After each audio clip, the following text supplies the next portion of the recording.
우리가 오늘 하루를 살아가면서 어떤 일, 어떤 형편을 겪더라도 하나님이 우리를 사랑하시고 또 하나님이 우리를 붙들어 주시고 하나님 우리와 함께 하신다는 사실 꼭 기억하며 살게 되기를 축복합니다. 한마디로 우리를 사랑하시는 하나님의 손, 어떤 일이 있어도 놓치지 않고 붙들고 살기를 원합니다. 하나님은 우리를 붙들어 주시되 너무나도 뜨겁게 사랑하시고 하나님은 우리 손을 결코 놓친 적이 없고 하나님은 우리를 결코 내버려 둔 적이 없으십니다. 문제는 우리가 하나님의 손 붙들고 있으면 하나님 놓칠 일이 없고 우리가 하나님께 마음 두고 있다면 하나님과 우리는 늘 마음을 합하여 하나 될 수 있다는 사실입니다.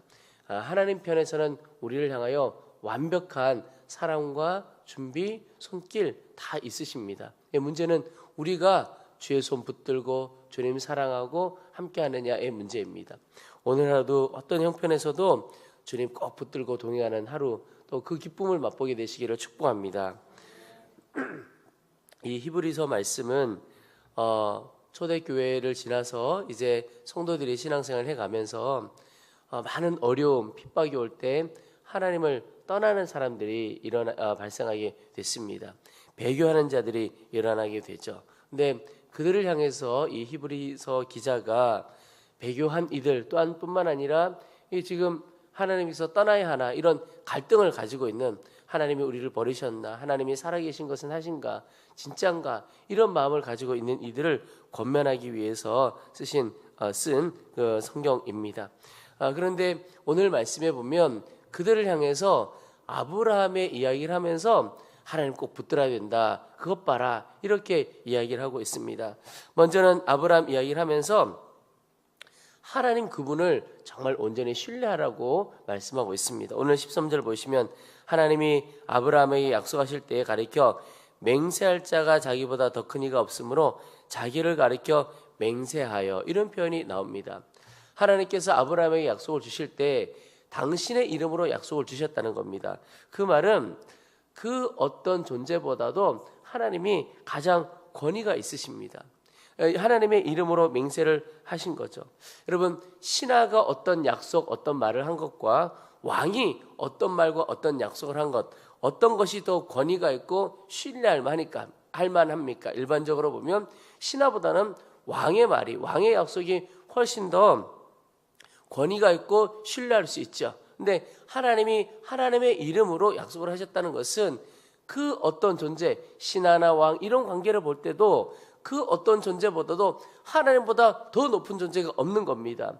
신하가 누군가에게 어떤 약속을 할 때 우리 왕이 이런 얘기를 하셨다 그러면 자기보다 더 높은 존재를 이야기하는 거죠. 그런데 하나님은 하나님보다 더 높은 존재가 없는 겁니다. 그래서 하나님의 이름으로 맹세를 하시고 약속을 주신 거죠. 그 말은 변하지 않고, 이 말은 최고의 가치가 있다 이런 뜻입니다. 여러분, 우리가 하나님의 약속을 붙들 때, 하나님의 약속을 읽게 될 때 가장 먼저 가져야 될 것이, 이것은 이 땅에서, 이 세상에서 가장 높은 권위를 가지신 분의 약속이구나, 말씀이구나 라고 하는 사실을 붙들어야 하는 겁니다. 여러분, 하나님께서 우리에게 주신 약속들이 어떤 것이 있습니까? 구원의 약속들이 있고, 우리를 인도해 주시겠다, 우리를 보호해 주시겠다, 이런 약속을 다 주신 거죠. 또 함께 해 주시겠다, 너가 어디를 가든지 무엇을 하든지 내가 동행하겠다, 그런 약속을 주신 겁니다. 아브라함에게 보시면 14절에 내가 반드시 너에게 복주고 복주며 너를 번성하게 하고 번성하게 하리라. 여기 내가 그렇게 하시겠다고, 하나님이 그렇게 하시겠다고, 우리를, 아브라함을 복되게 하시고 복의 존재로 만들어 주신 것처럼 오늘 우리도 복된 자로 복의 근원으로 삼아주시겠다고 약속을 하신 겁니다. 근데 그 약속이 누구로부터 나온 약속이냐는 겁니다. 천지를 지으신 하나님으로부터 온 약속인 거죠. 그래서 여러분, 하나님께서 우리에게 약속을 주셨다면 그 약속 반드시 이루어질 것을 믿고 살아가야 그게 진짜 믿음이라고 하는 겁니다. 여러분, 우리가 말씀을 읽을 때 우리에게 주신 약속들이 있습니다. 또 하나님께서 내게 개인적으로 레마의 말씀으로 나에게 주신 약속의 말씀들이 있습니다. 그럴 때 여러분, 그 말씀을 그 어떤 것보다도 귀하게 믿음으로 붙들게 되기를 축복합니다. 그것이 우리가 가져야 할 첫 번째, 오늘 히브리서 기자가 우리에게 주시는 도전입니다. 하나님을 신뢰하면 하나님의 약속을 신뢰할 수가 있습니다. 여러분, 사실 그 약속보다도 그 약속을 누가 하느냐, 누구의 이름으로 오느냐, 이게 중요하죠. 하나님께서 우리에게 약속을 해주셨다면 하나님이 어떤 분이신가를 알고 하나님을 신뢰하게 된다면 하나님께서 우리에게 주신 약속 온전히 붙들 수가 있게 됩니다. 주를 향한 온전한 믿음으로 하나님의 약속 또한 온전히 붙들고 그 약속이 실제가 되는 놀라운 삶을 살게 되기를 축복합니다.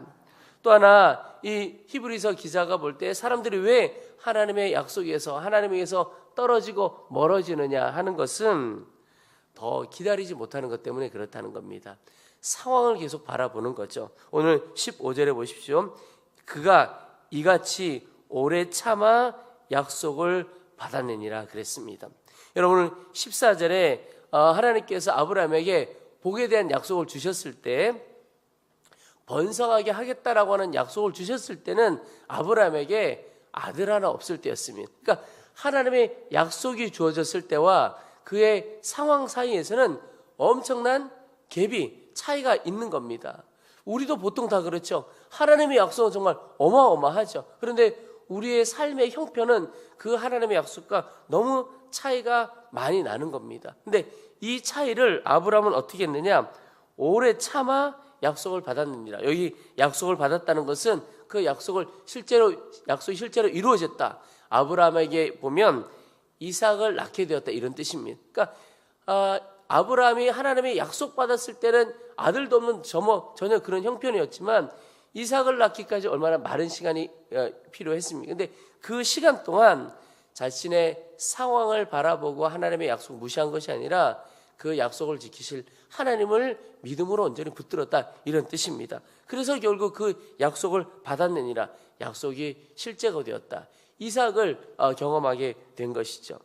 여러분, 오늘 우리의 삶에서도 똑같습니다. 상황을 바라볼 것이 아니라 약속을 바라보고 약속을 붙드는 삶이 성도의 삶입니다. 하나님의 약속 보고 내 형편 보면 이건 말도 안 된다. 그래서 하나님의 약속을 무시하고 하나님의 약속 그냥 잊어버리고 사는 경우가 얼마나 많은지 모릅니다.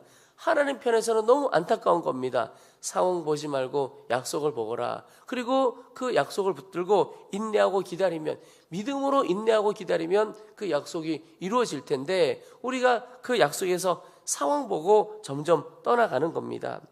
이런 것이죠. 하나님께서는 천국 같은 가정, 너와 내 집이 구원을 더 얻을 것이다. 주 예수를 믿으라. 그리하면 너와 내 집이 구원을 얻을 것이라. 내게 약속을 주셨어요. 그러면 그 약속을 붙들고 계속 인내하고 하나님의 약속 이루어질 때까지 기도하고 믿고 그 말씀 붙들고 나아가는 거죠. 그런데 가정 형편을 보니까 이 집안에 예수 믿는 사람이 나밖에 없는 겁니다. 혼자밖에 없는 거예요. 신행생활하고 교회 가는 것 누구도 반겨주지 않고 지지해주지 않고 기뻐하지 않고, 그렇게 되면 많은 경우에 그냥 나 혼자 신앙생활 하는 정도지 우리 가족들 하나님께서 다 예배하게 하실 것이다. 명절에 모이면 함께 예배하고 함께 기뻐하고 이런 날 주실 것이라고 하는 소망을 잃어버리고 살 때가 많습니다. 그러다가 자신의 신앙도 잃게 되는 경우도 있지요. 그러나 지금 내 형편은 나 혼자 예수를 믿는 것 같아도 하나님의 말씀이 우리 가정 가운데 나를 통하여 주어졌으니 하나님께서 하나님의 방법으로 하나님의 때에 이루어 주실 것이라고 나는 굳게 믿고 기도하고 인내하고 그날을 소망하며 나아가는 겁니다. 그게 우리가 해야 할 일이죠. 천국 같은 가정뿐만 아니라 우리의 자녀들을 향한 약속, 우리의 미래와 우리 인생을 향한 약속, 하나님께서 내게 허락하신 어떤 사역에 대한 약속 다 마찬가지죠. 하나님께서 부르신 자에게 약속을 다 주시죠. 그 약속 하나님이 이루시는 겁니다. 여러분, 내가 이룬다고 생각하면 내 형편 때문에 내가 좌절하기도 하고 낙심하기도 하고 떠나기도 합니다. 근데 하나님이 하시는 거죠. 하나님이 하시는 거니까 나는 그저 하나님이 하실 일을 믿음으로 바라보고 인내하며 주의 소망을 붙들고 나아가는 것입니다. 여러분, 오늘 우리가 무엇을 바라보고 무엇을 집중할 것인가? 약속을 바라보고 약속에 집중할 것인가? 아니면 나의 형편과 나의 처지 바라보고 그것에 집중할 것인가? 여러분, 오늘 우리의 마음을 우리의 형편에 빼앗기지 않고 우리의 시선을 우리의 형편에 빼앗기지 않고 오직 하나님의 말씀에, 하나님 그분께 우리의 시선을 집중할 수 있게 되기를 축복합니다. 그것이 우리로 하여금 세상 가운데 흔들리지 않고 계속 하나님께 나아갈 수 있도록 하는 힘이 된다는 겁니다. 오늘 19절에 우리가 이 소망을 가지고 있는 것은 영혼의 닷 같아서 튼튼하고 견고하여 휘장 안에 들어가나니, 이렇게 표현하고 있습니다. 여러분, 여기 영혼의 닷 같다 이런 표현을 하는데, 닷이 뭐냐면 배가 그냥 물 위에 떠 있으면 바람이 심하게 불거나 이 조류가 심하게 흘러가면 그 조류에 흔들려 가기가 쉽죠. 떠밀려 가기가 쉽죠. 그런데 그런 조류에 떠밀려 가지 않도록 이렇게 바다 깊숙이 내리는, 물 깊숙이 내리는 그 도구가 바로 닷이죠. 닷을 잘 내리고 있으면 배가 휩쓸려 가지 않는 겁니다. 우리가 하나님을 향한 신뢰, 약속이 반드시 이루어질 것이라는 소망을 딱 갖고 살아가는 것이 세상 풍조에 우리가 휩쓸려 가지 않도록, 사단의 유혹과 사단의 시험에 넘어지지 않도록 하는 닻이 된다는 겁니다. 영혼의 닻이 된다는 겁니다. 여러분, 오늘 우리의 마음이 흔들리고 있다면 하나님께로 다시 눈을 돌이켜야 하는 겁니다. 하나님의 말씀으로 눈을 돌이키고 주 안에서 소망을 품고 있으면 우리 영혼이 흔들리지 않고 굳건히 서 있을 수 있다는 것입니다. 여러분, 그 어떤 것도 우리의 영혼을 흔들어낼 수 없도록 믿음 가운데, 소망 가운데 굳게 서 있게 되기를 축복합니다. 오늘 19절 후반부에 보면 튼튼하고 견고하여 휘장 안에 들어가나니 그랬습니다.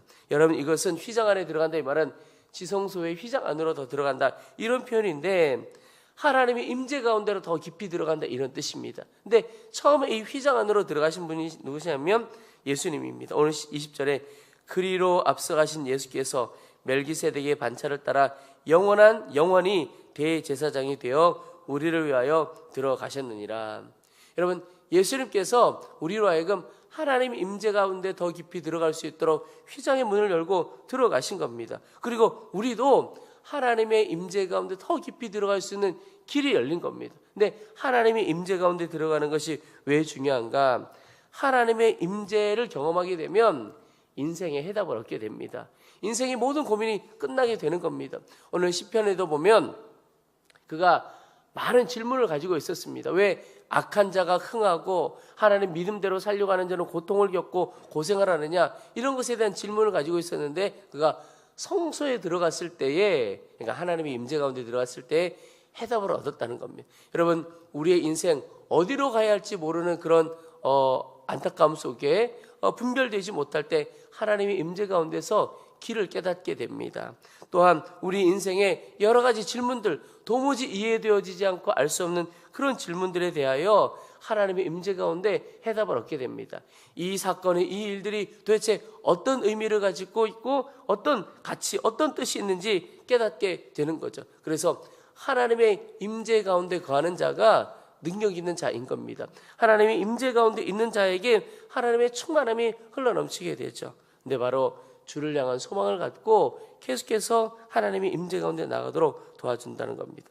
여러분, 하나님의 임재 가운데에 들어가서 계속해서 주님을 바라볼 수 있게 되기를 축복합니다. 주님을 바라볼 때 또한 우리가 하나님의 임재 가운데 들어가는 거죠. 주님이 먼저 하나님의 임재 문을, 휘장의 문을 열고 들어갔다면 우리가 그 주님을 바라보게 되면 우리도 똑같이 휘장 안으로 주의 임재 가운데로 더 깊이 들어가게 될 것입니다.